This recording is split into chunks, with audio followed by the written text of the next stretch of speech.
et bienvenue à l'émission Érable approfondie. Ici Lydia Jacques. Cette émission sera consacrée à l'approche historique entre les municipalités de Plessisville et Plessisville-Paroisse. Il est important de souligner que les deux municipalités voisines ont eu historiquement une vision différente par rapport au développement. Plessisville-Paroisse favorisait plus le développement agricole pour sa population, tandis que la ville de Plessisville se concentrait plutôt dans le secteur industriel. Cependant, la situation a changé depuis l'élection des nouveaux maires dans les deux municipalités. Pierre Fortier et Jean-François Labbé ont été élus maires de la ville de Plessisville et la paroisse de Plessisville en novembre 2021, respectivement, avec un mandat populaire de régler les profondes différences de vision entre les deux municipalités. En avril 2022, les deux administrations ont commandé la réalisation d'une étude d'opportunité pour le regroupement de Plessisville et Plessisville-Paroisse au ministère des Affaires municipales et de l'Habitation du Québec. Cette démarche a eu comme but d'analyser les aspects socioculturels, économiques, géographiques et politiques à considérer, ainsi que d'étudier les impacts financiers et fiscaux qu'aurait un possible regroupement et de définir les principaux enjeux. Le 14 septembre 2022, les deux municipalités ont annoncé un événement intitulé Déjeuner des maires, où M. Fortier et M. Labbé ont présenté les principaux sujets pour travailler ensemble devant un auditoire de plus de 200 personnes des deux municipalités. La TVC s'est rendue au club de golf de Plessisville à partir de 7 heures pour s'informer sur ces annonces. Pour mettre en contexte le sujet, nous vous présentons un résumé des interventions les plus importantes des deux maires lors de cette rencontre publique. Notre venue ici, c'est la mobilisation des gens d'affaires. J'ai des gens du rang 11 j'ai des gens de tout le secteur agricole qui nous ont aidés, qui ont dit on devait faire les choses autrement, nous, en paroisse. Puis il y a un message aussi à la ville de faire les choses autrement. Je pense que ça, on l'a compris, ça, on veut faire ça de la bonne façon. Ce qui amène un changement d'administration, qui amène un changement de vision. Parce qu'on s'entend que c'est un virage à 180 degrés qu'on a fait dans ce que la paroisse voulait aller. Je veux vous remercier, les amis de la paroisse, d'avoir une ouverture comme vous avez là. On sait qu'est-ce qui s'est passé à Plessisville dans le passé, et heureusement que c'est passé. Et merci à ceux qui ont voulu s'impliquer en politique pour faire que ça change, parce que c'est important d'avoir de l'ouverture des deux côtés. Quand on a de l'ouverture des deux côtés, on peut faire de grandes choses. On a la volonté de protéger le territoire agricole. Ça, c'est une chose importante. Comment on le protège? Ben, c'est pas juste en disant non, on développe pas. Je pense qu'il faut être responsable. En tout cas, moi, c'est ce que j'ai parlé avec Pierre Guérard, le monsieur Champagne de l'UPA qui est ici. J'ai parlé avec Pierre Guérard, qui est représentant à l'UPA de l'Érable. Je pense qu'il faut avoir une responsabilité d'identifier, d'arrêter l'étalement urbain, de faire de la revitalisation. Je pense qu'on a une responsabilité, même si on a beaucoup de territoires en paroisse, faut avoir ça dans la tête. Faut comprendre l'impact que la ville a sur son territoire. Ça, on va aller chercher le maximum qu'on est capable d'avoir pour réaliser des ententes. Travaux publics, on a l'entente des rues mitoyennes, on a la bibliothèque, camp de jour, loisirs, les pompiers. Puis on se cachera pas l'étude de regroupement municipal. On est entré dans le processus. Là, présentement, nos deux administrations se partagent les chiffres. On va, dans un avenir très proche, présenter à la population le résultat de l'étude. Pour l'eau potable, pour l'aqueduc, notre usine d'aqueduc arrive à pleine capacité. Depuis 3 ans, elle produit occasionnellement le maximum qu'elle peut produire. On est sur un projet d'agrandissement. L'usine date de pas loin de 50 ans. On essaie de se projeter dans le temps. On a fait des plans tout le tour de la ville, à savoir c'est quoi les besoins qu'on peut avoir. Pour l'aqueduc, les ingénieurs savent savoir si on rénove celui-là ou si on bâtit en eux. Si on bâtit en eux, c'est beaucoup plus subventionné qu'une rénovation. Pour vous donner un exemple, le tuyau qui part de Lourdes, qui a 11 km, qui amène l'eau potable à Plessisville, un gallon d'eau qui part de Lourdes, actuellement, est à 130 livres de pression, il arrive à 30 livres à Plessisville, il prend 4 heures pour faire le chemin.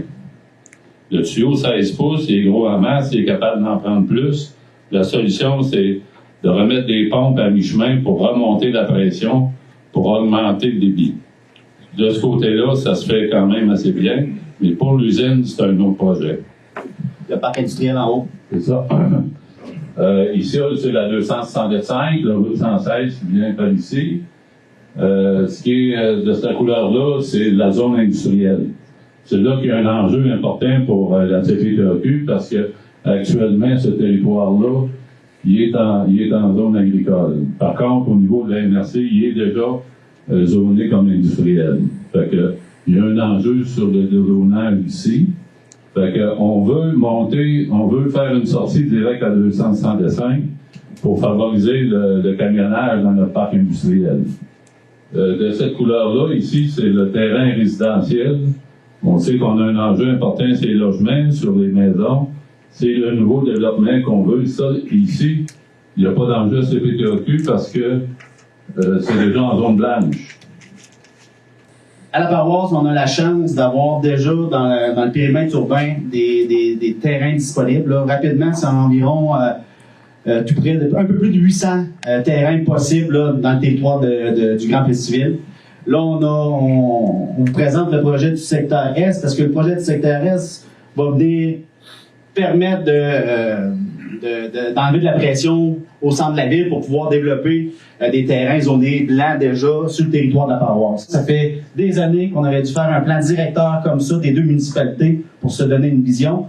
Là, on le fait en 8 mois, se donner une vision parce qu'on a une vision pour l'ensemble de Plessisville. Là, présentement, on commence comme ça. Mais si vous pouviez voir les yeux quand on dit on rencontre des fonctionnaires du gouvernement, on rencontre des promoteurs, on rencontre, puis on dit qu'on est assis à la même table, qu'on se parle, qu'on se téléphone, qu'on se texte, même plus que ma blonde quasiment. Fait que ça veut tout dire, ça donne le coup d'envoi, puis ça, c'est ce que j'ai hâte, c'est de donner le feu vert.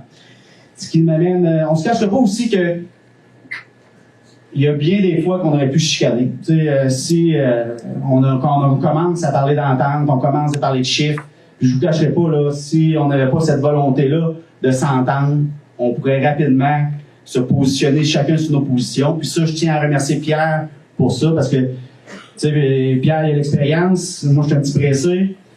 Pierre, il me dit tout le temps, on va prendre peut-être une journée de réflexion, on va se reparler. Parfait, on se texte, puis on sauve bien les petites réunions, bien les petits accrochages. Ça, c'est très, très important.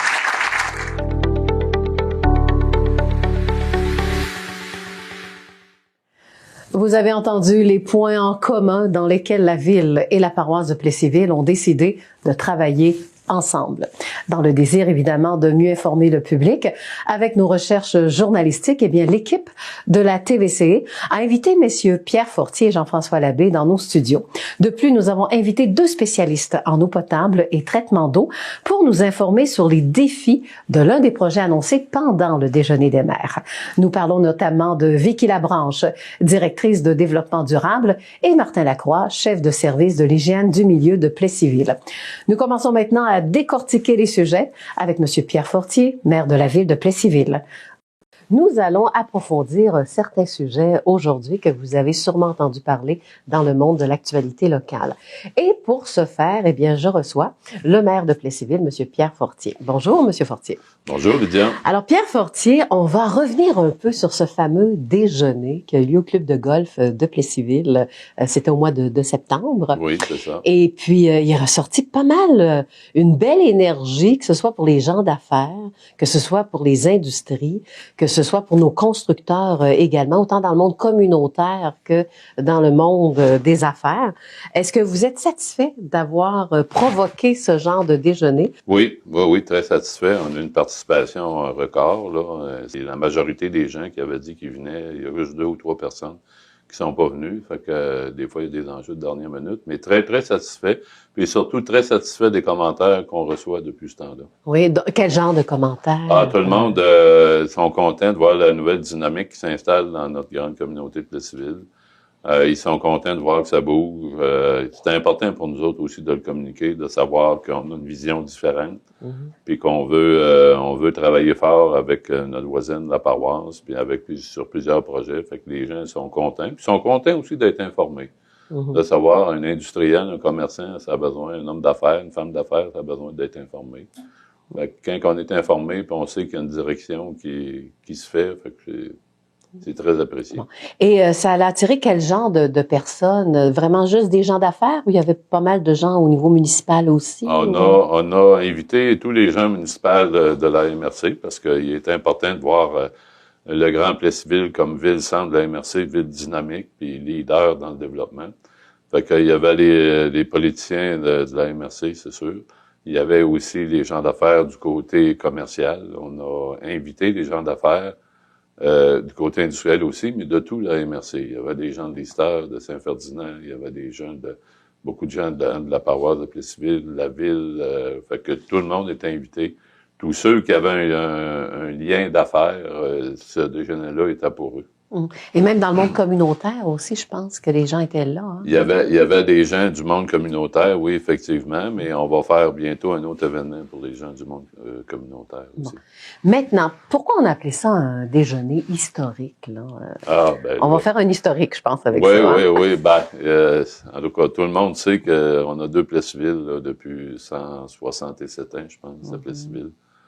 Et puis que les dernières années avaient été difficiles, la communication entre les deux municipalités a été difficile, qui faisait que Plessisville bougeait pas comme il aurait dû bouger depuis plusieurs années.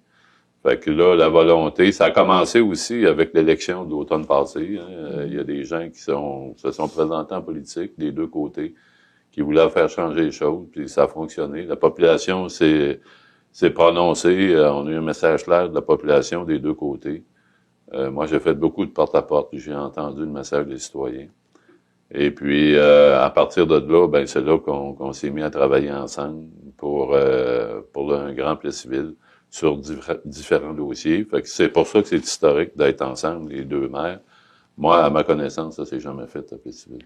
OK. Quand vous dites que ça bougeait pas assez, est-ce qu'on parle des dossiers de développement? C'était quoi que ça bougeait pas assez? Oui. Il y avait des dossiers de développement, oui, absolument. Des dossiers de développement commercial, industriel. On sait que Plessisville, le territoire de Plessisville est bâti à 99% et demi, à peu près. On est en train de faire de la densification à l'intérieur de nos villes, c'est correct, mais il y a une limite à densifier. On a besoin de plus grand. La paroisse a beaucoup de territoires à développer. Fait qu'on s'est mis ensemble pour créer une synergie, pour être capable de développer ces territoires-là. On connaît les enjeux de main-d'œuvre. Les enjeux de main-d'œuvre créent un enjeu d'habitation, de logement. Fait que il faut absolument. Puis la majorité de nos industriels sont en feu, sont dynamiques, ils ont tout agrandi les 2 dernières années. Ils ont un besoin criant de main-d'œuvre. Donc, comme on dit, ça débloque, là, les dossiers. Ça débloque, on fait pour que ça débloque, puis ça va débloquer. Malheureusement, comme je disais, en politique, on veut faire ça vite, mais c'est relatif vite en politique. Mais oui, on a la volonté de le faire. Bon, c'était un déjeuner historique pour le Grand Plessisville. Oui. OK, bon, le Grand Plessisville, est-ce que c'est un terme ou une entité qu'on va entendre souvent, là? Qu'est-ce qu'on doit comprendre avec ça, là? Cette notion-là. Le Grand Plessisville, on veut plus faire de différence entre les gens de la paroisse puis les gens de la ville. Vous savez, il s'est développé dans la couronne de Plessisville, là, qui est dans la paroisse, beaucoup de résidences. Puis ces gens-là viennent dans nos organisations puis tout ça. Puis là, on faisait une différence. T'es de la paroisse ou ben t'es de la ville. Fait que ça, moi, je veux plus ça. Okay. Moi, je n'en veux plus d'affaires de même, là. On est capable de faire des ententes, puis de s'entendre, puis que ça disparaisse. Ça. On veut être vraiment un grand Plessisville. Comme d'autres villes ont passé par là il y a une vingtaine d'années, il y a 22 ans, alors que la majorité des villes du Québec a fusionné. Fusionné ou regroupé, là. Mettons, moi, j'aime mieux le terme regroupement, là. Mais malheureusement, à cette époque-là, les deux Plessisville n'ont pas été regroupés. Mais ça fait un bout de temps qu'on parle quand même d'un regroupement. Donc, il a fallu que ce soit 2 maires, l'un de Plessisville-Paroisse et de Plessisville, qui aillent dans la même direction, dans le fond, pour le regroupement, comme vous l'avez mentionné. Là.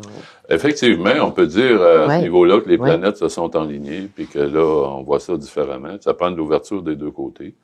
Et puis, c'est ce qui se passe actuellement. On a eu beaucoup d'ouverture, on s'échange beaucoup dans plein de choses, des services.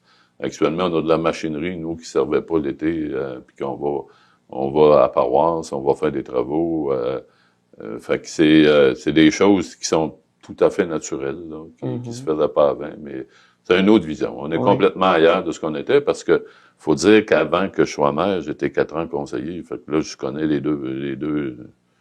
deux positions, mais là, on est en excellente position. OK. Puis quand vous dites, on parle de machinerie, on va se les passer l'une envers l'autre, là. Mais quand ça brise, on paye la facture l'une et l'autre aussi? On organise ça pour que ça soit équitable pour tout le monde. Comme là, on est en train on va en soumission pour acheter un balai de rue qui coûte environ 350 000 $. Le nôtre est fini, il était dû pour être changé. Et puis, parce qu'on est ensemble, ben, on est éligible au MAMACH une subvention de 250 000 $.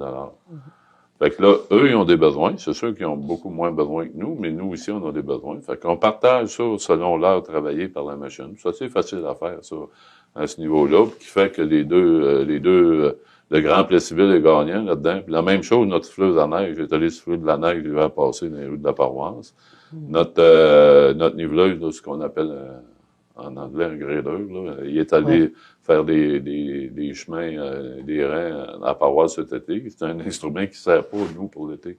Fait que là, on se le partage à des frais bien raisonnables, ce qui fait que tout le monde est gagnant là-dedans. Quand on parle de regroupement, ça veut dire que on veut, là, on sent qu'on s'en va vers ça, on veut éviter le dédoublement. Tu sais, parce qu'on a quand même, parlons des pompiers, on a quand même 2 services incendie, si on prend Plessisville paroisse et avec la régie. Là, oui. Absolument. Actuellement, on a mandaté une firme de faire une étude. On a déjà eu une première réunion là-dessus. On en a une autre prochainement. Le dossier chemine bien, puis on est capable de mettre ce service-là en commun. Faut prendre le temps de bien faire les choses. Vous savez, si on prend un exemple, le service d'incendie, ben c'est pas juste de mettre de la machinerie ensemble, c'est pas juste de mettre des camions ensemble, c'est de mettre des humains ensemble aussi.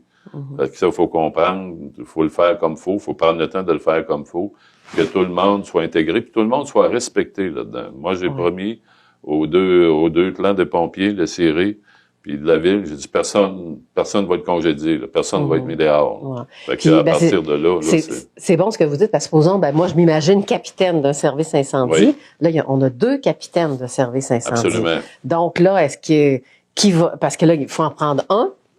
Faut en prendre un, c'est quoi? Obligatoirement un? Ou? Pas nécessairement, parce que ça va prendre un chef adjoint. Puis ça se fait. On peut faire un chef aux opérations, puis un chef administratif. Il y a beaucoup de travail administratif, les pompiers, ça paraît pas, mais il y a beaucoup de travail. Et puis ça peut être fait. Puis on fait affaire avec une firme là, qui est spécialisée là-dedans. Puis même, faut dire... la personne, je pense qu'elle a fait 160 regroupements de systèmes de pompiers au Québec. Fait qu'elle est familier avec le processus. Puis elle a même, exemple, cette personne-là, elle me disait, à Sherbrooke, elle a pris 5 services de pompiers pour en faire un. Il y avait des services pompiers qui étaient syndiqués, avec des non-syndiqués. Puis il y avait des services pompiers anglophones avec des francophones. Fait qu'il en a mis 5 ensemble, puis ça fonctionne, ces gens-là veulent pas revenir en arrière. On voit qu'il y a moyen de... Quand il y a de la bonne volonté, là, on peut faire plein des choses. Oui, parce qu'il faut quand même faut faire attention parce que chaque geste qu'on pose, il y a des conséquences au niveau de la famille, etc. Je parle au niveau des salaires aussi, parce que je ne sais pas si vos conventions étaient similaires ou... Les conventions sont pas similaires, mais on s'aperçoit avec l'étude que c'est très, très près l'un de l'autre. C'est pas... je te dirais qu'à ce niveau-là, c'est banal, c'est pas significatif. C'est pas un enjeu actuellement. Bon, puis vous l'avez dit vous-même, personne ne sera congédié. Personne ne sera congédié, tout le monde va être respecté là-dedans, puis c'est la première commande qu'on a donnée. Tout le monde va être respecté là-dedans. Bon. Et aussi, on va y aller au niveau des 2 villes, des 2 municipalités, dans le sens que vous avez tout est hiérarchisé quand on parle de niveau municipal. Donc, comment ça va fonctionner entre les 2 si on veut éviter les dédoublements? Je ne sais pas c'est quoi le plan de match. Là, au niveau municipal? Oui, vraiment au niveau municipal. Vous êtes deux entités différentes. Ça, c'est une étude là qu'on rentre dedans. Là, on rentre dedans pas mal, là, pas très, très prochainement. Encore là, on se fait accompagner par le MAMACH, par 3 personnes au MAMACH. Ça, c'est le ministère des Affaires municipales. Qui connaît très bien, qui ont fait des fusions dernièrement avec d'autres municipalités dans le Québec. Puis on est très, très bien accompagné. Puis il y a moyen de faire est-ce que encore là, tout le monde soit respecté. Puis je dois vous dire, là, il n'y a aucun enjeu d'emploi parce qu'on manque de personnel des deux côtés. Fait que tout le monde va être respecté là-dedans, il n'y a pas de doute. Mais c'est surtout, avant tout, que les citoyens, peu importe le citoyen, que ce soit un agriculteur, un homme d'affaires, un commerçant, un résident, soient respectés là-dedans. On veut faire un projet où tout le monde va avoir sa place, qu'il n'y aura pas personne qui va être brimé là-dedans. Fait que ça, faut prendre le temps de bien le faire. Puis il y a des moyens de le faire, ça existe. Puis on connaît les enjeux de ceux qui ont fusionné dernièrement. Il y a de Veliouville puis Saint-Anne-du-Sault qui ont fusionné dernièrement. Il y a une autre ville, j'ai oublié le nom, mais dans le coin de Joliette, qui ont fusionné l'an passé. Fait que on est en contact avec ces gens-là, et puis ils nous disent les enjeux qu'ils ont eus, puis comment nous, on devrait essayer de voir comment faire avec ces enjeux-là. OK. Maintenant, un autre enjeu puis qui titillait les deux populations ou encore les habitants, c'est au niveau de l'eau. Hein? Oui. Bon, parlons des aqueducs, puis parlons aussi de l'eau potable, parce que les résidents se sont aperçus que, au niveau des égouts, ça ressortait là. Ouais, il y a des ce qui a fait là la mésentente depuis plusieurs années à Plessisville, que c'est peut-être le bout qui a été négligé un peu. Fait que moi, en arrivant en poste, quelques mois après, j'ai pris connaissance que notre usine d'aqueduc, elle arrive occasionnellement à pleine capacité. On est encore capable de faire quelques logements, quelques maisons, mais on ne sera pas capable d'accueillir une usine importante. Là, comme on a 4 usines agroalimentaires importantes, 4 grands utilisateurs d'eau et d'égouts. Fait que on est conscient qu'on a rencontré ces gens-là, on est conscient de leurs besoins, on leur a dit qu'on est en mode solution. Alors, en guise de conclusion, donc, on peut dire que la santé économique va bien dans la région? Elle va bien, on veut la stimuler plus. Puis en parlant de santé, ben c'est sûr qu'on a des enjeux avec les médecins. Là. Il y a une belle clinique médicale qui se construit pour essayer de faire venir plus de nouveaux médecins à Plessisville. Mais on veut continuer à développer le commercial. Mais on sait que de ce côté-là, c'est pas facile, c'est très, très difficile, mais on a le cœur de le faire. Puis au niveau industriel, ben là, les besoins sont urgents. Il faut répondre à ces besoins-là. Puis notre grande communauté de Plessisville, c'est la priorité, c'est la raison pour laquelle je suis venu en politique. Bon, ben merci beaucoup de nous avoir tout raconté. Je pense qu'on a fait un bon bilan. On a oublié quelque chose? C'est le temps, là. Non, je dois vous dire qu'on a le goût que ça change à Plessisville. Plessisville, c'est notre tour, puis on va faire pour donner à tout le monde les enjeux que ça prend, tout ce que ça prend pour développer. Puis il y a beaucoup de gens que ça change. Hein? Il y a beaucoup de gens qui me connaissent, ils m'appellent, puis on règle les dossiers, puis on va de l'avant, puis c'est ce qu'on veut. C'est important pour nous. Parfait. Bon, ben je vous remercie. On se dit à une prochaine fois. Alors, voilà, je m'entretenais avec le maire donc de Plessisville, M. Pierre Fortier. Parce qu'on a parlé beaucoup d'eau usée, d'eau potable également. On sait qu'il va y avoir plein de développement et l'inquiétude aussi de la population, c'est peut-être l'eau. Hein? Qu'est-ce qu'on va faire avec l'eau? Alors, nous avons deux invités qui sont tout de même d'expertise. Alors, les dames d'abord. Madame Vicky Labranche, qui est directrice du développement durable. Oui. Bonjour. Bonjour. C'est exactement ça, votre titre. Oui. Et nous avons également Martin Lacroix. Martin, vous vous occupez du service à l'hygiène du milieu. C'est bien ça? C'est ça. Bon, là, vous allez m'expliquer en quoi consiste votre travail. Je commence par Vicky, allez-y. C'est moi qui chapeaute différents services, soit l'hygiène du milieu, les travaux publics, le département d'urbanisme et les services techniques. Ça fait pas mal le tour. Fait que tout ce qui est...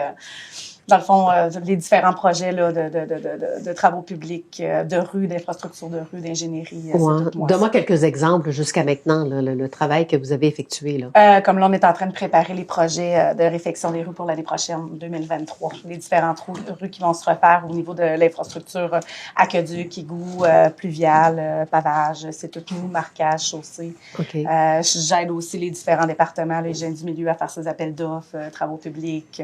C'est moi qui essaie de relier puis qui tape un petit peu sur les doigts pour mettre un petit peu de développement durable à l'intérieur de chaque projet. Oui, puis de rentrer dans les dates qu'on a prévues, que les travaux soient terminés en même temps. Donc, ça fait pas longtemps que vous êtes là aussi, on peut en parler? Non, ça fait un an depuis le 23 août. Bon, est-ce qu'on s'habitue à ce rythme de vie-là? C'est quelque chose. Disons qu'il n'y a pas de temps mort. Il n'y a Non, aucunement de temps mort. L'hiver, habituellement, quand c'est plus tranquille, nous, on prépare les projets pour l'été. Fait qu'il n'y a pas de pause. Parce qu'il y a toujours des projets, parce que Oui. c'est ça, puis surtout là, on pense à l'avenir Oui. de nos deux municipalités, donc il y a d'autres projets qui s'en viennent. Oui, puis actuellement, avec toutes les obligations, tous les plans et devis, tout ce qu'il faut faire dans les documents d'appel d'offres, on prépare les projets quasiment 18 mois à l'avance. Là. Oui, Fait que là, présentement, on s'en va en appel d'offres pour les projets de l'année passée, mais depuis le mois de mars qu'on travaille dessus. Là. Fait que 18 mois à l'avance pour refaire une rue. Là. Voilà. Mais Fait qu'on décide pas à la dernière minute quelle rue qu'on fait. non, puis il faut pas se tromper non plus. Non, Ça effectivement. ça prend des chiffres exacts Oui. aussi. Alors là, on va faire parler un peu Martin, même s'il est le seul homme dans cette entrevue. Martin Lacroix. Bon, c'est quoi votre travail quand vous dites que vous occupez de services à l'hygiène du milieu? L'hygiène, c'est... L'hygiène du milieu, ça se nomme comme ça à Plessisville. Il y a d'autres villes, ça va être d'autres noms de départements, mais nous, ça s'appelle comme ça. L'hygiène du milieu, en gros, ça se divise en deux. C'est le traitement de l'eau potable et le traitement de l'eau usée. Donc, mon travail consiste à administrer, à gérer ce service-là, à voir au bon fonctionnement des usines de traitement d'eau potable et usée et des stations de pompage. Ouais. Vu que vous reliées parlez avec ça. des deux sortes d'eau, là, Ouais. eau potable et eau usée, j'ai envie de vous poser une question. Des fois, on y pense, mais on n'ose pas la poser parce qu'on dit, voyons donc, on appelle ça une question, entre guillemets, peut-être niaiseuse, là, mais je la pose pareil. Est-ce que l'eau usée est transformée en eau potable? Pas directement. Exemple, nous, l'eau potable qu'on transforme à Plessisville, on puise notre eau brute dans la rivière Bécancour, à Notre-Dame-de-Lourdes. On parle du territoire de Plessisville et Plessisville-Paroisse aussi? Oh, oui, il y a différent? un réseau d'aqueduc. C'est le même réseau. On va C'est le desservir la paroisse. C'est la même usine. C'est ça, on dessert la paroisse. Fait que pour faire de l'eau potable, pour la transformer en eau potable, on prend l'eau brute à Notre-Dame-de-Lourdes, à 15 km d'ici. On puise l'eau dans la rivière Bécancour. Puis, on distribue l'eau potable à Plessisville. Bon, mais l'eau potable, à un moment donné, devient de l'eau usée, là, par les toilettes, les bains, etc. On la retraite dans notre usine d'épuration, qui est des étangs aérés, là. C'est le système qu'on a. Puis, l'effluent de cette usine d'épuration-là retourne à la rivière Bourbon, qui, elle, retourne à la rivière Bécancour, mais Plus bas. plus bas que, tu sais, vers... notre prise d'eau. C'est ça. Mais tu sais, si on prend de l'eau dans la rivière Bécancour, où ce qu'on la prend, là, à Notre-Dame-de-Lourdes. Mais la prise d'eau, c'est important, hein? C'est où exactement? À Notre-Dame-de-Lourdes? Notre-Dame-de-Lourdes, ouais. Okay. Juste avant le pont. Le chemin avant le pont, là, renseigné. On a notre station de pompage est là. Puis il y a un tuyau d'aqueduc, un tuyau d'eau brute qui longe la route jusqu'à Plessisville, puis qui alimente l'usine de filtration. Oui, même au déjeuner, on s'est dit qu'il fallait mettre un petit peu plus de pression. Est-ce que ça se peut, ça, pour... Ça va dépendre de la demande qu'il y a dans le futur. Là, pour l'instant, on suffit, là, mais c'est sûr que s'il y a du développement, il va falloir faire quelque chose.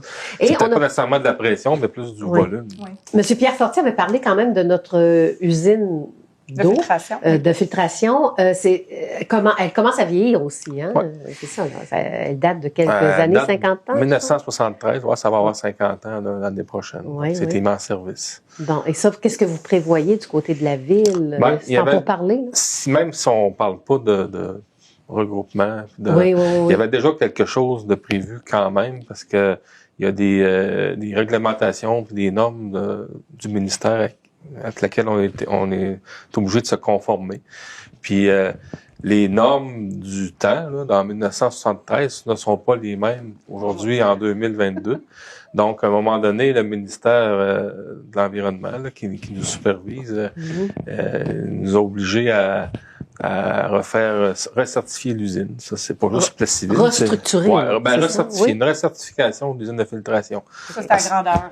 À ce moment-là, ça, c'était en 2017-18. Le mandat a été donné à une firme d'ingénierie qui a fait l'étude, puis avec ce qu'on avait dans l'usine, même si on fait quand même de la très bonne eau, là, les exigences ont augmenté avec les années, les capacités, etc., la redondance des équipements.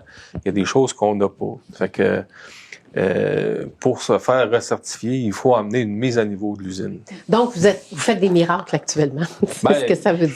Ça fonctionne. Oui. Par exemple, on ne répond pas aux nouveaux critères du ministère. Ça nous emmène à une mise à niveau de l'usine prochainement, même si on parle T'sais, on parle pas de regroupement, rien, mais on parle du fonctionnement normal. La mise à niveau est nécessaire. Oui, puis où est située notre usine de filtration? L'usine est au coin de la rue Saint-Édouard et route 116. Elle est à Plessisville. Juste ça, c'est en avant de la fromagerie Victoria, là, sur le coin de la rue. Puis à côté du garage municipal, Oui, bon. Des pompiers. Maintenant, pour le déjeuner, tout ce qu'on a annoncé, finalement, vous en avez eu connaissance aussi. Oui. Alors, qu'est-ce que vous pensez de tout ce qui s'est dit quand même lors de ce déjeuner-là? Comme de quoi qu'on allait retransformer notre usine aussi, là. Et puis, même du point de vue de votre travail à vous, ça consiste en quoi, là, toute cette restructuration-là? Allez-vous faire quelque chose là-dedans? C'est sûr que oui, dans mon département, ça va toucher l'urbanisme au niveau des projets de développement, ça va toucher au niveau des infrastructures de rue, fait que le service technique va être touché. Oui. Puis ça va toucher également l'hygiène du milieu pour la mise aux normes de l'usine de filtration et d'épuration également, parce que tout dépendant, c'est quelle industrie qui va être rajoutée dans le parc industriel, parce que dans le projet de développement, il y avait une section industrielle, là. Oui. Fait que tout dépendant des industries qui va s'établir, il va falloir s'ajuster au niveau de l'usine d'épuration également. OK. Alors maintenant, je me pose une autre question, c'est-à-dire dans le sens des défis. Alors, quels sont les défis qui sont là pour satisfaire les demandes d'eau et d'eau potable de Plessisville, mais également de la paroisse de Plessisville?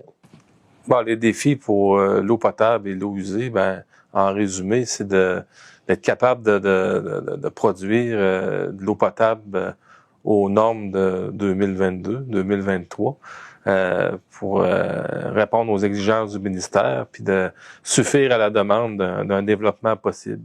Même chose pour l'eau usée, c'est d'être capable de traiter cette eau usée-là pour un développement du Grand Plessisville, autant résidentiel que commercial et industriel.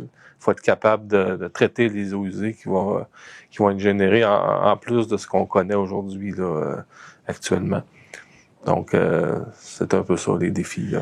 Alors, Vicky, maintenant, j'aimerais vous poser une autre question. Quelles sont les études, par exemple, de croissance du côté de la population ou encore les extrapolations que vous avez fait pour les projets d'œuvres d'eau en ce qui concerne quand même nos deux municipalités, là, Plessisville et Plessisville-Paroisse? Ça a été des études qui ont été, dans le fond, faites d'une quelques années. Une qui a été faite en 2017 au niveau de l'eau usée, qui voulait d'augmenter notre capacité de traitement. On avait estimé, parce qu'actuellement, on était à 1500 kilogrammes par jour de traitement de DBO5, comme Martin expliquait tout à l'heure. Puis on aimerait passer à 2500, mais c'était avant de parler de projets. Ça date de 2017. Fait que c'était vraiment un chiffre estimé qui avait été estimé par la ville de valeur qu'on voudrait aller. Mais c'est sûr que le projet actuel, on serait correct là, pour suffire à la demande sans problème. Au niveau de l'usine de filtration, c'est une étude qui, comme Martin expliquait tantôt, qui date de 2019, qui avait été fait pour la certification de l'usine. Puis dans le fond, c'était pour la mise aux normes. Puis ça, dans le fond, au niveau de la quantité, il n'y aurait pas de problème. C'est seulement au niveau des normes pour la qualité qu'il faut se remettre à jour au niveau des nouvelles normes. Puis c'est ça, fait que ça, on a extrapolé les montants, mais c'est sûr que là, les montants pour eau usée date de 2017, il va falloir les rebalancer en date d'aujourd'hui. Puis pour l'usine de filtration, dans le fond, ça date de 2019. Fait que ça aussi, il va falloir revoir les montants et les technologies, là, parce que là, il y avait deux technologies qui avaient été ciblées, soit le membranaire puis le traitement conventionnel. Fait que ça va être voir vers quoi qu'on va de notre côté là, par rapport à nos besoins puis par rapport à la quantité ou aux normes actuelles. Une question finalement que tout le monde se pose. Quelles sont les prochaines étapes qui auront lieu pour amplifier vos capacités d'approvisionnement, mais aussi de traitement d'eau? C'est sûr que pour l'instant, c'est encore à la phase de projet. C'est quand même difficile à estimer. C'est sûr que là, je pense que les prochaines étapes, c'est vraiment plus au niveau politique. Donc, c'est les deux maires, soit Jean-François et Pierre, qui vont faire une partie de campagne de sensibilisation au niveau des gouvernements, au niveau des différents paliers, pour aller chercher le plus possible de subventions, parce que c'est sûr que c'est un projet de développement qui va inclure beaucoup de sous. Fait que plus qu'on a d'aide, mieux que c'est. Plus que ça va aider. Après ça, c'est sûr qu'il va y avoir la conception de plans, de devis, de normes avec la modification réglementaire. Il va falloir qu'il y ait des ententes entre la ville et la paroisse. Ça, c'est sûr au niveau des choses. Puis après ça, c'est sûr qu'il va y avoir un cheminement à faire avec les différents promoteurs parce que là, ça appartient tout à des partenaires privés. Fait que c'est des partenaires privés probablement qui vont être soit promoteurs ou qui vont vendre à des promoteurs ou qui vont faire des ententes avec des promoteurs pour développer leur terrain. Puis après ça, ça va être carrément la construction des bâtiments. Tout ça, dans le fond, de la première étape qui est aujourd'hui avec la présentation et à la fin, la construction de la dernière maison. Je vous dirais qu'à date, dans les discussions, on espère que ça soit réalisé en dedans d'un délai de 10 ans. C'est sûr que la première pelletée de terre, on espère qu'elle soit bien avant et même pas prochainement parce que c'est sûr qu'il y a des CA du ministère à aller chercher avec beaucoup d'étapes encore. Mais d'ici un an ou deux, on aimerait faire peut-être la première pelletée de terre, mais encore là, ça va dépendre. Là, il y a beaucoup d'étapes. Puis actuellement, là, c'est vraiment plus au niveau de la politique qui font l'avancement du dossier. Fait que c'est à eux présentement de faire l'avancement des étapes. Là. Alors là, vous allez m'expliquer pourquoi tout coûte cher quand on parle d'infrastructure. Alors Vicky, vous avez ça, juste le collecteur, on va même parler de cela là. Alors, tout coûte cher. Expliquez-nous ça. Pour répondre à la question pour le collecteur, oui. Dans le fond, le collecteur, lui, il est nécessaire parce que là, présentement, une grosse majorité de la ville passe par le poste principal, qui est le poste Garneau. C'est ça qui va coûter cher, hein? Oui, il non? va coûter cher, oui, un peu comme tout le reste, mais oui, effectivement, mais ça va permettre de décharger le poste Garneau. Pour que si un jour le développement du côté ouest veut se faire, ça va aider à décharger la station Garneau. Parce que présentement, la station Garneau est pas mal à sa pleine capacité, là, corrige-moi Martin, là. Mais le fait de décharger un petit peu, parce que dans le fond, on va brancher une partie de la ville sur le nouveau collecteur au niveau des eaux usées toujours. Puis ça va libérer de la charge au niveau du poste Garneau, puis qui va nous permettre de faire le développement du secteur ouest. Voilà, donc l'est, l'ouest, puis dans quelques années, on va commencer par le l'est. sud et le nord. Merci, on va faire le tour. Oui, dans le fond, c'est ça que ça veut dire, faire le tour. Ben merci, à la prochaine. Merci. On va continuer à parler du fameux déjeuner historique en ce qui concerne donc Plessisville et Plessisville paroisse. Finalement, on appelle ça maintenant le grand regroupement. Et puis pour revenir encore une fois, mais avec des nouvelles informations.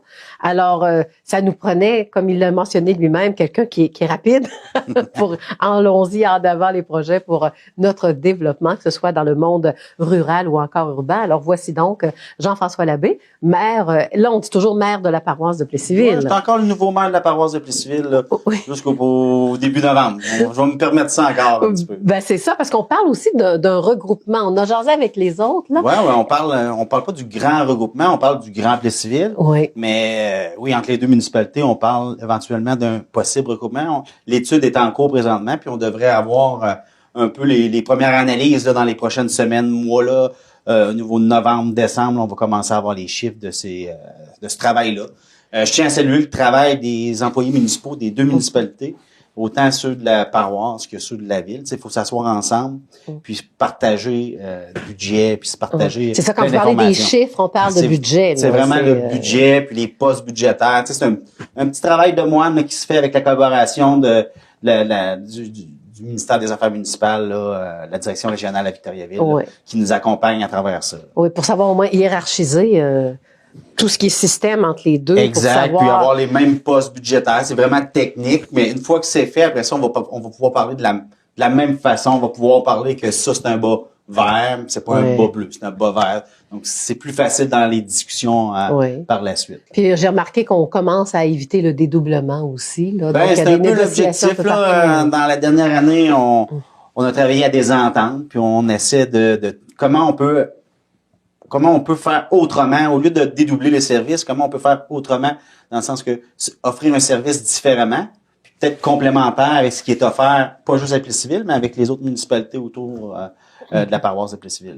Maintenant qu'on peut en parler, là, on va parler des différences, que ce soit à Plessisville ou Plessisville paroisse, mais ce dont on jase, là, on va appeler ça rural, urbain, parce que votre situation, il y a plusieurs municipalités qui vivent les mêmes situations en ce qui concerne le développement rural ou le développement urbain. Là, c'est les mêmes questions. Le périmètre urbain, chaque municipalité a un périmètre urbain.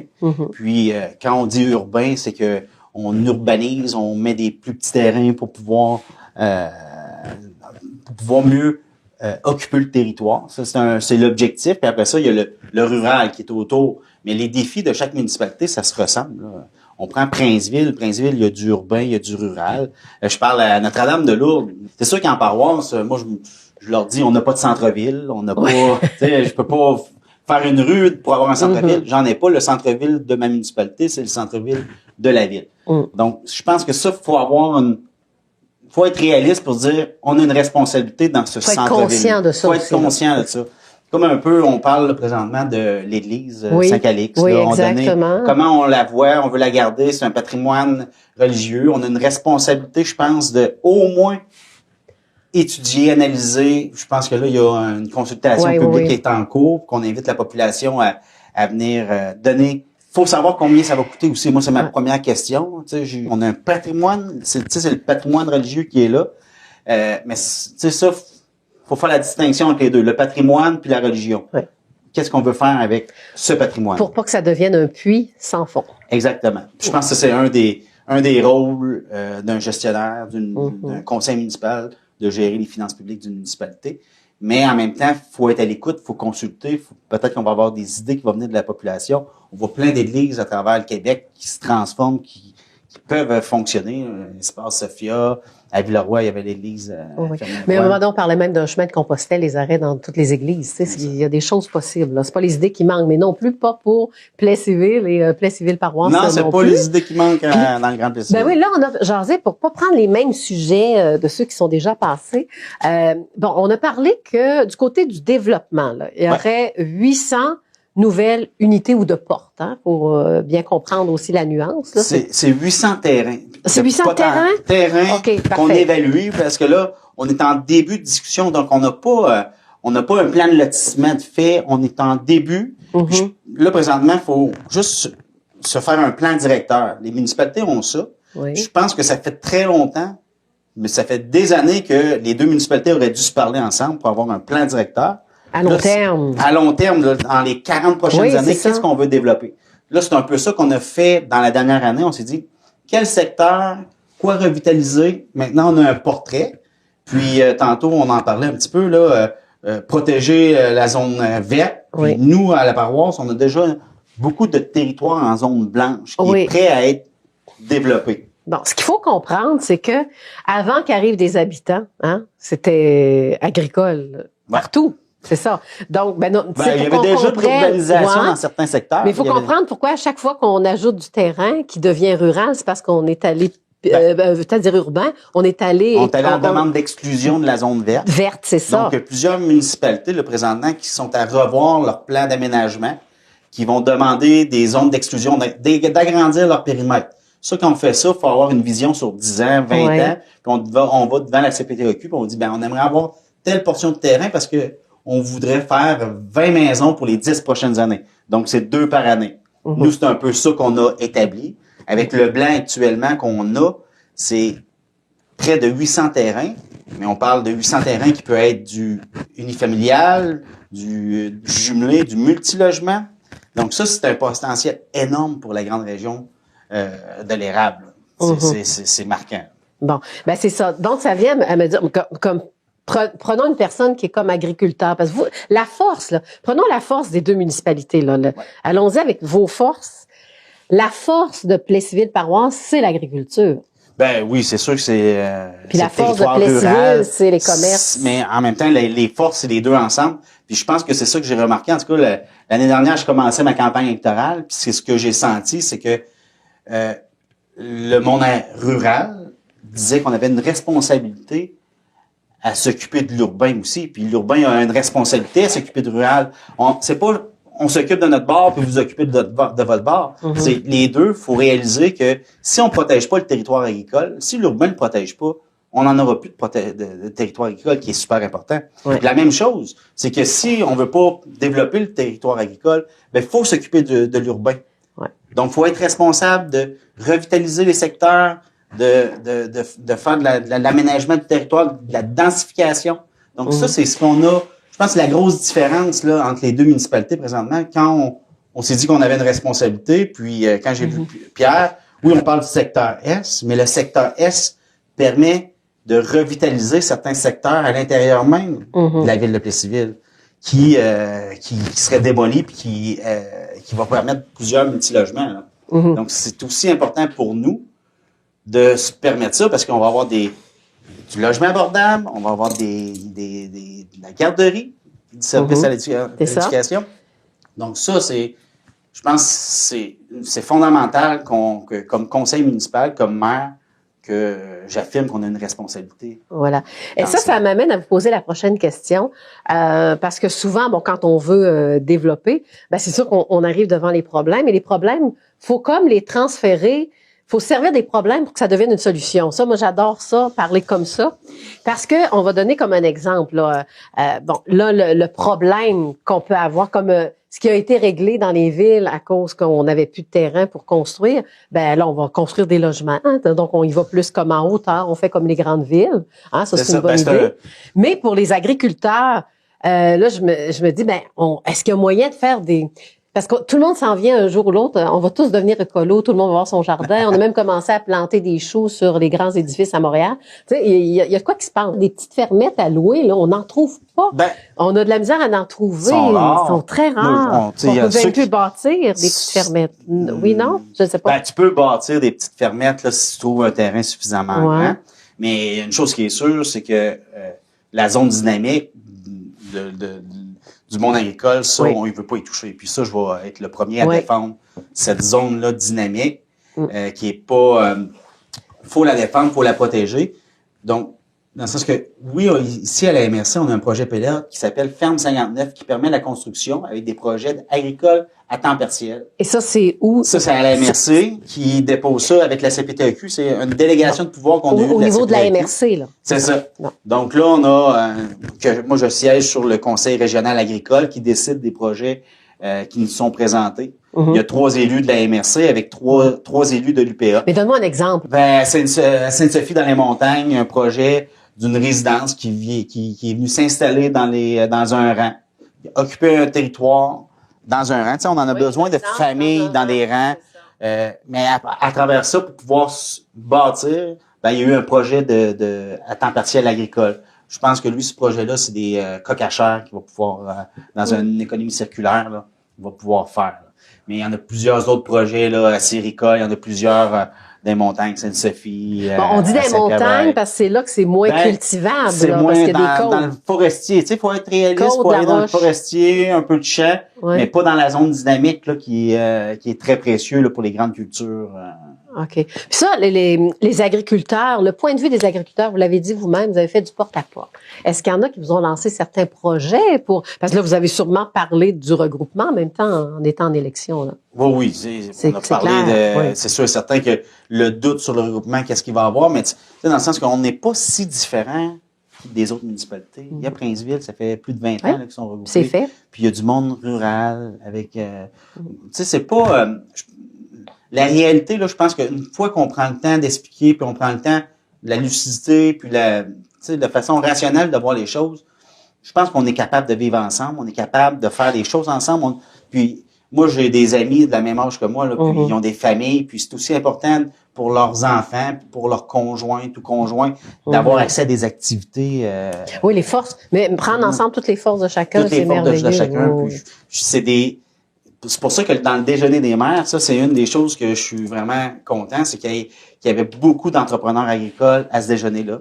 Il y avait beaucoup d'entrepreneurs, il y avait du monde du communautaire. Donc, tu sais, oui, on avait pu faire un déjeuner pour pouvoir expliquer notre vision du secteur S à la population, mais là, il fallait commencer à quelque part. Puis là, les discussions sont commencées. Les entrepreneurs, les citoyens, le monde impliqué collectivement, savent un peu où on s'en va. Puis je pense que ça va nous aider à expliquer un peu c'est quoi le projet à travers la population. Au fur et à mesure qu'on va avancer, puis on va réfléchir, on va consulter la population. Puis quand on va prendre des décisions, c'est sûr et certain que on va expliquer nos décisions, on va expliquer pourquoi on a pris cette décision-là. OK. Alors Jean-François, qui dit développement, ça veut dire qu'on veut voir grand. Donc, ça veut dire peut-être augmentation de la population, augmentation des commerces, augmentation de tout. Et souvent, quand tout augmente, c'est là qu'il faut vraiment être très, très bien planifié, là. Ben, tu sais, c'est pas d'augmenter de façon drastique. C'est de se donner des balises, puis de faire du développement, gérer la croissance, puis aviser nos partenaires. Dans le sens que si on dit qu'on a 800 terrains potentiels à part le commercial, ben, faut que nos organismes dans le milieu soient prêts à recevoir cette population-là. Faut que la commission scolaire, tu sais, on a des échanges, ils nous regardent du coin de l'œil de, je pense qu'on a les ressources nécessaires là pour faire face à ce développement-là Mais au futur. quand vous dites qu'il faut faire attention là, pour les balises, là, donne-moi un exemple quand même de balises où ben ça là, garde, on peut pas le faire. Dans le sens que si on fait demain matin, il y a 10 multilogements qui se bâtissent, disons 10 de 6 logements, c'est 60 familles supplémentaires. Tu sais, on peut pas aller là, on n'aura pas les ressources, on n'a pas. Tu sais, il faut le faire tranquillement, puis il faut expliquer, puis il faut avoir un plan de développement à du long terme. C'est un le plan d'urbanisme. Tu sais, quand on va commencer à faire le lotissement, les entrepreneurs vont être au courant, mais c'est pas demain matin que ça va se faire. Mais demain matin, on est capable de mettre des balises claires. Est-ce que ça veut ces intervenants-là. Est-ce que ça veut dire aller à vendre moins de pieds au carré de terrain ou je sais pas, ou on sait pas là. On n'est pas rendu là encore dans cette stratégie-là. Mais ça fait partie des balises. Mais c'est sûr et certain que la réalité, le promoteur ne construira pas s'il est pas capable de les vendre non plus. Tu sais, dans le sens que il y a plein de choses comme ça. Puis à l'intérieur, oui, des terrains, mais il faut avoir comment on veut le voir, comment on l'imagine ce quartier-là. Piste là, parc, nous autres, on a des ententes promoteurs, puis dans ces ententes-là, dans la municipalité, on a des obligations de tant de pieds carrés, on doit faire un parc. Donc, c'est toutes des choses que les promoteurs, présentement, ils n'ont pas commencé à travailler parce qu'ils n'ont pas de signal, ils n'ont pas l'eau. Moi, c'est pas compliqué, les autres, ils veulent avoir de l'eau. Moi, je leur ai dit, il y aura plus de terrain avec les deux services, dans le sens que les fosses septiques, nous autres, c'est de l'étalement urbain, c'est pas de la densification. Des puits, ça se contamine. Faut avoir cette vision-là. Faut construire dans le périmètre urbain avec une vision d'avoir les deux services. L'eau potable puis les eaux usées. Puis ça, c'est possible. Oui. Sinon, à long terme, c'est juste des problèmes. C'est seulement des problèmes. Puis on peut pas... Déjà, des fosses septiques, c'est compliqué pour les citoyens. Puis là, c'est rendu une responsabilité des municipalités. On veut plus aller. Faut que ça reste dans le rural. Périmètre urbain, les deux services. Voilà. Puis là, c'est le défi. Tantôt, tu parlais des solutions. Oui, C'est ça. Je pense que présentement, avec le conseil de la ville puis le conseil de la paroisse, on est les deux en mode solution. En tout cas, moi, je tiens à remercier Pierre. À plusieurs occasions, moi puis Pierre, on aurait pu avoir... Vous l'avez dit au déjeuner. On aurait pu chicaner. On aurait pu... mais on se parle, on raccroche, on se donne 2-3 jours des fois, puis après ça, on revient, on fait... On est en mode solution, on a l'obligation de s'entendre. Mais la mode solution, vous savez pourquoi elle s'en vient? Parce que là, on parle d'environnement. Vous savez, quand on s'entend pas, c'est parce qu'on vit pas dans le même environnement. Là, imaginez ce qui s'en vient. On va vivre dans le même environnement. Alors peut-être que... c'est un peu ça. Présentement, là, j'ai des élus qui aimeraient siéger avec les élus de la ville pour avoir partagé un peu comment on voit les loisirs, comment on voit les bibliothèques. Ça s'en vient. Quand le jour, on s'assoit ensemble. C'est un peu ça. C'est le défi de deux municipalités qui veulent s'entendre. Puis là, après ça, il y a l'étude de regroupement qui s'en vient. Puis là, on va peut-être réaliser que c'est bien beau s'asseoir ensemble, mais pourquoi pas être une seule municipalité? Tu sais, moi, j'ai pas peur de le dire. Éventuellement, ça peut finir comme ça. Ou si on continue avec les ententes, ben c'est de la gestion, c'est du temps beaucoup de plus là aussi. Bon, puis aussi, on s'en va vers tout ce qui est écologique pour sauver la planète Terre aussi dans le monde.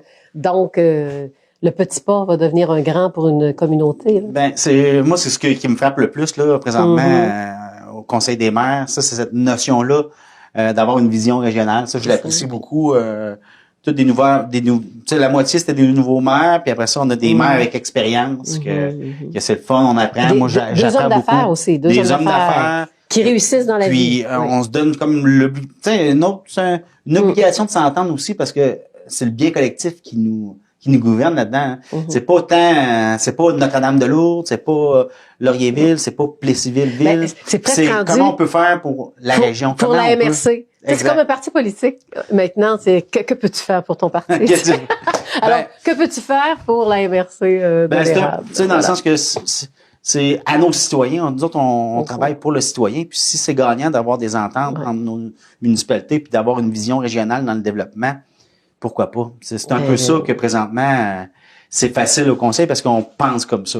Jean-François, je pense que je vais vous laisser un moment, vu qu'on fait quand même une conclusion d'émission. Là. Alors allez-y, puis faites un beau message à votre population, au grand Plessisville. Au grand Plessisville, puis je vais faire l'invitation aussi au reste de la MRC. Si vous avez des questions, gênez-vous pas. Moi, je suis dans le bottin téléphonique. Je suis à la municipalité. Vous pouvez me rejoindre. Vous avez des questions, vous entendez des choses. Prenez le temps d'écrire. Oui. J'ai mis 2 séances de période de questions durant ma séance du conseil. Vous avez des idées? Puis, je suis en ligne. Vous pouvez, même si vous n'êtes pas de la municipalité, puis vous voulez venir voir comment ça fonctionne, on est en ligne. À chaque conseil municipal, on est en ligne live. Donc, vous pouvez poser vos questions. Vous n'avez pas besoin de vous déplacer au conseil, du mois. Donc, gênez-vous pas. C'est accessible. On est là. Les conseillers sont prêts, ouverts à répondre à vos questions. On fait rien en catimini. On veut juste expliquer ce qui se passe. Finalement, tout est ouvert. On est ouvert. On est ouvert, c'est ça. On est ouvert. C'est le message dans le sens que nous, on est prêts à la discussion. On est prêts à poser toutes les questions possibles. Puis on est prêts à répondre à toutes les questions posées aussi. Puis si on n'a pas la réponse, on va aller la chercher. Alors voilà, c'était donc Jean-François Labbé, donc le maire de Plessisville-Paroisse, ou maintenant on dit le Grand Plessisville. Et puis on a pris une belle direction dans le cadre de cette émission qui s'intitule d'ailleurs L'érable approfondi. Dans cette émission de l'érable approfondi, nous avons traité l'approche historique entre les municipalités de la ville et la paroisse de Plessisville. Dans le futur, nous ferons des mises à jour d'un sujet qui aura un impact important, en tout cas dans notre région. Pour rester informés, nous vous invitons à regarder nos 2 éditions de l'érable en bref, mardi et mercredi de la semaine prochaine, ainsi que l'érable approfondi de samedi prochain. Pour l'instant, passez une excellente semaine.